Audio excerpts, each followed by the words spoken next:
આપણે જે બાળ મજૂરીની વાત કરી તો એ જ રીતે શ્રમ અને મજૂરીની અંદર કે શ્રમ અને મજૂરી જે કરે છે એની અંદર જે મહેનતાણું ચૂકવવામાં આવે છે એમાં પણ સમાનતા હોવી જોઈએ. કારણ કે જે કામ સ્ત્રી દ્વારા કરવામાં આવતું હોય કે પુરુષ દ્વારા કરવામાં આવતું હોય છતાં પણ એને મહેનતાણું સરખું જ મળવું જોઈએ, કે કોઈ દિવ્યાંગ વ્યક્તિ દ્વારા કરવામાં આવે તો પણ મહેનતાણું સરખું જ હોવું જોઈએ.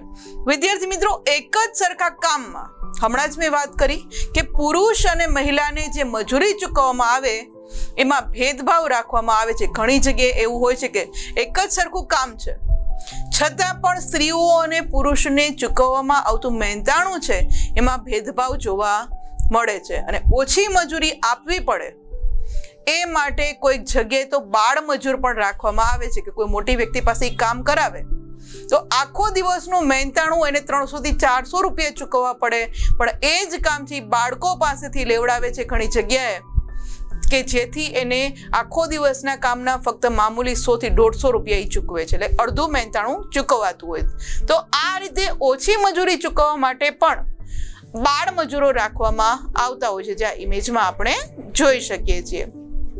વિદ્યાર્થી મિત્રો, કેટલાક કામ છે એ દિવ્યાંગ વ્યક્તિઓ જોડે પણ કરાવવામાં આવતા હોય છે કે ઘણી એવી વ્યક્તિ હોય છે કે જે દિવ્યાંગ પાસેથી એવું કામ કરાવી લેતા હોય છે અને દિવ્યાંગ હોવાનો એનો ફાયદો ઉપાડીને એને પણ મહેનતાણું ઓછું ચૂકવે છે કે તેમને પણ આ કામનું મહેનતાણું છે એ ખૂબ જ ઓછું આપવામાં આવે છે. કારણ કે દિવ્યાંગોને એવું હોય છે કે ભાઈ અમને અમારી આ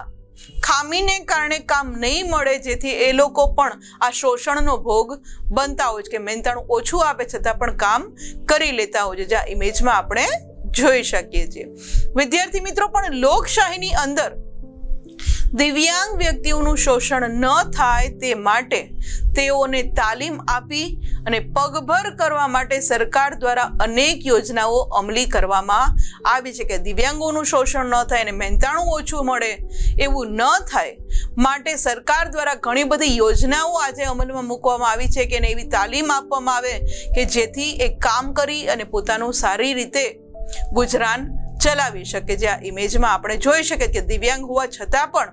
એને કમ્પ્યુટરની તાલીમ આપવામાં આવે છે, બીજા કોઈ મશીન ચલાવવામાં એને તાલીમ આપવામાં આવે છે કે જેથી એને સારી રોજગારી મળી રહે. આપણી આસપાસ વિદ્યાર્થી મિત્રો આવા દિવ્યાંગ વ્યક્તિ તો હોય જ છે. આપણે ઘણીવાર બહાર જતા હોય તો ઘણા અંધ વ્યક્તિ હોય, બહેરા મૂંગા હોય, પગે વ્યવસ્થિત ચાલી ન શકતા હોય એવા દિવ્યાંગ વ્યક્તિ તો આપણને ઘણા મળતા જ હોય છે. તો સહકાર આપવાની આપણી પણ એને ફરજ છે કે આપણે ત્યાં આ દિવ્યાંગ વ્યક્તિઓ, જો આપણે સદ્ધર હોઈએ અને આપણે ત્યાં દિવ્યાંગ વ્યક્તિઓ કામ કરતી હોય તો એને બીજા વ્યક્તિને જે રીતે આપણે મહેનતાણું ચૂકવીએ તો એ જ રીતે એમને પણ ચૂકવવું જોઈએ. આ રીતે એને સહકાર આપી અને એને પણ પગભર બનાવવા જોઈએ. દિવ્યાંગો હોય, સ્ત્રી હોય કે નાના બાળકોને જ્યારે પણ આપણે ઓછા પૈસા ચૂકવીએ કે એનું મહેનતાણું જેટલું છે એટલું નથી ચૂકવતા, એથી ઓછું ચૂકવીએ તો આ એક અન્યાય છે, એ અન્યાય બાબત ગણી શકાય છે, જે આ ઇમેજમાં આપણે જોઈ શકીએ છીએ. ખાસ કરીને આજે ઘણી જગ્યાએ દિવ્યાંગોનું અને બાળકોનું શોષણ કરવામાં આવે છે, એને ઓછી મજૂરી ચૂકવી અને આ રીતે આર્થિક રીતે એનું શોષણ થતું હોય છે. પણ આવું શોષણ ન કરીએ અને એને સહકાર આપીએ એ પણ આપણી ફરજ બની જાય છે.